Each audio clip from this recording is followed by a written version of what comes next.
Jemaat yang dikasihi oleh Tuhan kita Yesus Kristus, kita akan masuk di dalam perenungan kebenaran firman Tuhan dalam ibadah keluarga kita saat ini.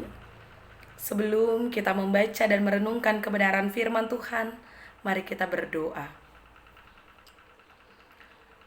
Kami mengucap syukur kepadamu ya Tuhan, karena kasih-Mu memelihara hidup kami. Terima kasih kami kembali ada dalam persekutuan ibadah keluarga di rumah tangga kami masing-masing. Dan kami akan membaca dan merenungkan firman-Mu. Urapilah kami dengan kuasa Roh Kudus-Mu, sehingga firman dan kebenaran yang akan kami terima, kami dapat mengerti, kami dapat pahami, dan kami dapat melakukan firman-Mu dalam hidup setiap hari. Berfirmanlah ya Tuhan, kami anak-anak-Mu siap untuk mendengarkannya. Dalam nama Tuhan Yesus kami berdoa. Amin. Maleaki pasal yang pertama, ayatnya yang ke-6 sampai dengan 14, firman Tuhan berkata, seorang anak menghormati bapaknya dan seorang hamba menghormati tuannya. Jika aku ini bapa, di manakah hormat yang kepadaku itu? Jika aku ini tuan, di manakah takut yang kepadaku itu? Firman Tuhan semesta alam kepada kamu, hai para imam yang menghina namaku. Tetapi kamu berkata, dengan cara bagaimanakah kami menghina namamu? Kamu membawa roti cemar ke atas mezbahku, tetapi berkata, dengan cara bagaimanakah kami mencemarkannya? Dengan cara menyangka meja Tuhan boleh dihinakan? Apabila kamu membawa seekor binatang buta untuk dipersembahkan, tidakkah itu jahat? Apabila kamu membawa binatang yang timpang dan sakit, tidakkah itu jahat? Cobalah menyampaikannya kepada bupatimu, apakah ia berkenan kepadamu, apalagi menyambut engkau dengan baik? Firman Tuhan semesta alam. Maka sekarang cobalah melunakkan hati Allah, supaya ia mengasihani kita. Oleh tangan kamulah terjadi hal itu. Masakan ia akan menyambut salah seorang daripadamu dengan baik? Firman Tuhan semesta alam. Sekiranya ada di antara kamu yang mau menutup pintu, supaya jangan kamu menyalakan api di mezbahku dengan percuma, aku tidak suka kepada kamu. Firman Tuhan semesta alam.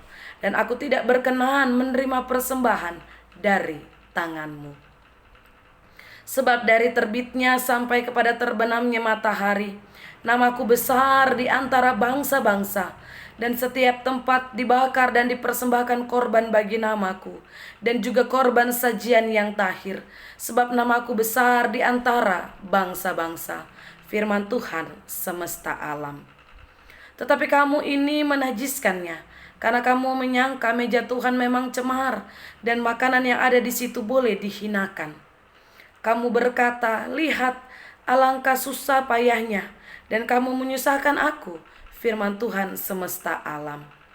Kamu membawa binatang yang dirampas, binatang yang timpang dan binatang yang sakit.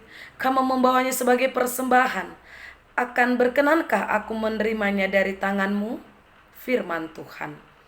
Terkutuklah penipu yang mempunyai seekor binatang jantan di antara kawanan ternaknya, yang dinasarkannya, tetapi ia mempersembahkan binatang yang cacat kepada Tuhan.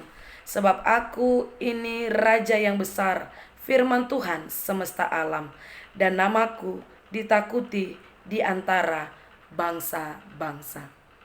Demikian pembacaan Alkitab. Terpujilah Kristus. Haleluya. Bapak, Ibu, Saudara yang dikasihi oleh Tuhan kita Yesus Kristus, di masa-masa pandemi saat ini, kerinduan orang-orang percaya untuk datang bersekutu memuji nama Tuhan di dalam gereja sangatlah besar. Ada yang sedikit-sedikit tanya sama pendetanya, kapan kita sudah bisa beribadah di gereja? Bahkan ada sampai yang menangis karena tidak dapat membayangkan bahwa sampai kapan keadaan seperti ini akan terus berlangsung. Akan tetapi Bapak Ibu Saudara, di tengah kehidupan dalam masa pandemi saat ini, dengan segala kerinduan jemaat-jemaat untuk dapat beribadah di gedung gereja, ternyata ada juga gereja-gereja yang sudah kemudian membuka kembali untuk beribadah di dalam gedung gereja. Nah, pertanyaannya, apakah kesempatan untuk boleh bersekutu dalam gedung gereja kemudian dipakai dengan sebaik-baiknya, ataukah tidak? Nah, Bapak Ibu Saudaraku yang dikasihi oleh Tuhan, pembacaan kita pada saat ini melalui kitab Maleakhi pasal yang pertama, ayatnya yang ke-6 sampai dengan ke-14. Kita diberikan gambaran tentang kehidupan umat pada saat itu, di mana pada saat itu umat memiliki kesempatan untuk datang beribadah, untuk berjumpa dengan Allah di dalam bait-Nya. Akan tetapi dalam pembacaan kita diperlihatkan bagaimana umat saat berjumpa dengan Allah, mereka bukannya dalam kesungguhan hati, tetapi mereka beribadah dengan kepura-puraan. Mereka membawa korban persembahan, tapi tidak mempersembahkan dengan sebaik-baiknya. Malah mereka mempersembahkan asal-asalan. Harusnya membawa korban persembahan yang tidak bercacat, tapi malah mereka membawa korban persembahan yang bercacat. Bukan berarti kemudian mereka tidak memiliki hewan ternak untuk dibawa, tetapi mereka sepertinya sengaja membawa yang tidak berkenan. Nah, karena sikap umat yang demikian membuat Allah marah. Nah, dalam bacaan kita sangat terlihat jelas bagaimana kemarahan Allah kepada umat pada saat itu. Pada ayat yang ke-6 dikatakan, bagian B, "Jika aku ini Bapa, di manakah hormat yang kepadaku itu? Jika aku ini Tuan, di manakah takut yang kepadaku itu?"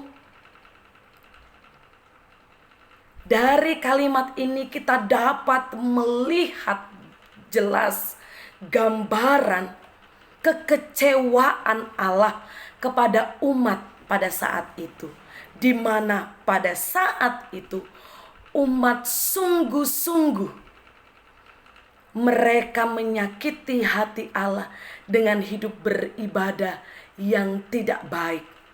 Mereka mempersembahkan tidak pantas kepada Allah. Apa yang dilakukan oleh umat sungguh merupakan satu pelanggaran, satu dosa. Padahal Allah telah menyelamatkan kehidupan mereka. Allah telah membawa mereka kembali untuk mereka boleh melanjutkan kehidupan. Tetapi setiap karya baik yang sudah Allah berikan kepada umat malah disia-siakan. Di sini Allah sesungguhnya merindukan untuk umat datang kepadanya itu dengan sungguh-sungguh. Allah sesungguhnya ingin umat datang kepadanya dengan mempersembahkan yang terbaik. Allah ingin bahwa dia dihormati selayaknya. Tetapi apa yang dilakukan oleh umat jauh berbeda. Bapak, Ibu, Saudara, seperti halnya seorang anak selayaknya hormat kepada bapaknya, orang tuanya. Bahkan seperti halnya seorang pegawai yang patuh kepada tuannya. Baiklah, dalam kehidupan sebagai orang percaya, kita juga melakukan penghormatan kepada Allah. Kita melakukan penghormatan kepada Allah di dalam Yesus Kristus dengan kesungguhan. Lewat sikap hidup kita. Lakukanlah itu karena apa? Karena kita sungguh tahu bahwa Dia adalah Tuhan dan Juru Selamat yang sudah menebus dosa-dosa kita, yang sudah sungguh memperbarui kehidupan kita. Apa yang dapat kita balas selain hidup berkenan kepadanya dan selain hidup menyembah dalam roh dan kebenaran. Nah, Bapak Ibu Saudara yang dikasihi oleh Tuhan, melalui pembacaan kita pada saat ini bersama Bapak Ibu Saudara dan saya, kita diingatkan kembali. Mari, saat kita diberikan kesempatan untuk datang bersekutu, beribadah, memuji dan membesarkan nama Tuhan, pakailah kesempatan itu dengan baik. Pakailah kesempatan beribadah itu dengan sungguh-sungguh. Jangan mentang-mentang sekarang itu ibadahnya sudah dipersingkat, melihat situasi dan kondisi saat ini sudah disingkat, kita malah datang terlambat. Sudah datangnya terlambat, petantang petenteng. Kita tidak menghormati jalannya ibadah yang sedang berlangsung. Ingat Bapak Ibu, kalau saat ini dalam persekutuan kita sudah boleh beribadah. Pakailah kesempatan itu dengan sebaik-baiknya. Di luar sana masih banyak gereja-gereja yang masih harus ditutup. Dan seberapa besar kerinduan jemaat untuk datang bersekutu dalam gereja. Nah, kita punya kesempatan yang indah itu untuk datang bersekutu. Mari, pakailah waktu yang indah itu untuk kita datang memuji dan membesarkan nama Tuhan. Jangan juga sudah dibuka gereja, bukannya kita datang bersekutu, malah kita sibuk dengan kegiatan-kegiatan dunia kita. Tuhan sudah beri kita kesempatan. Tuhan sudah beri kita waktu untuk datang memuji dan membesarkan Dia dalam gedung gereja. Tapi kita pakai alasan-alasan pekerjaan kita. Kita pakai alasan-alasan yang lain untuk tidak datang dalam bersekutu, memuji dan membesarkannya. Mari saat ini kembali kita koreksi lagi kehidupan kita. Sudahkah benar kesempatan yang Tuhan beri untuk kita beribadah, bersekutu, kita pakai waktu dan kesempatan itu dengan baik? Sudahkah saat kesempatan itu kita pergunakan, sungguh kita ada dalam persekutuan yang benar-benar menghormati Allah, sungguh benar-benar persekutuan itu kita ikuti, kita jalani dengan penyembahan yang baik kepada Dia. Mari koreksi kembali kehidupan kita. Yang kedua, yang juga mau diingatkan bagi kita semua saat ini, jadikanlah juga kehidupanmu menjadi hidup yang berkenan kepada Tuhan.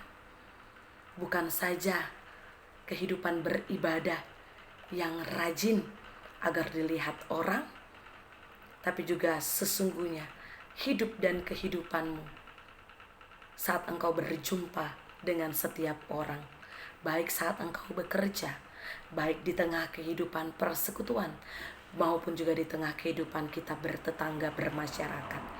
Biarlah kehidupanmu juga boleh menjadi berkat. Menjadi berkat bukan untuk satu sanjungan, tapi bentuk kita bersyukur karena sampai dengan saat ini Tuhan masih beri kita nafas kehidupan. Tuhan masih beri kita kesempatan untuk berkarya. Dan saat kesempatan itu masih Ia berikan, Tuhan, aku mau menjadikan kehidupanku menjadi berkat untuk setiap orang. Berkat bagi setiap orang yang saya jumpai dalam kehidupanku. Mau menjadi berkat di tempat saya bekerja, juga mau menjadi berkat dalam kehidupan persekutuan. Kiranya lewat kehidupanmu yang bersaksi, di dalamnya kita boleh menjadi alat agar nama Tuhan terus dipuji dan dipermuliakan. Kiranya Tuhan memampukan kita semua. Amin.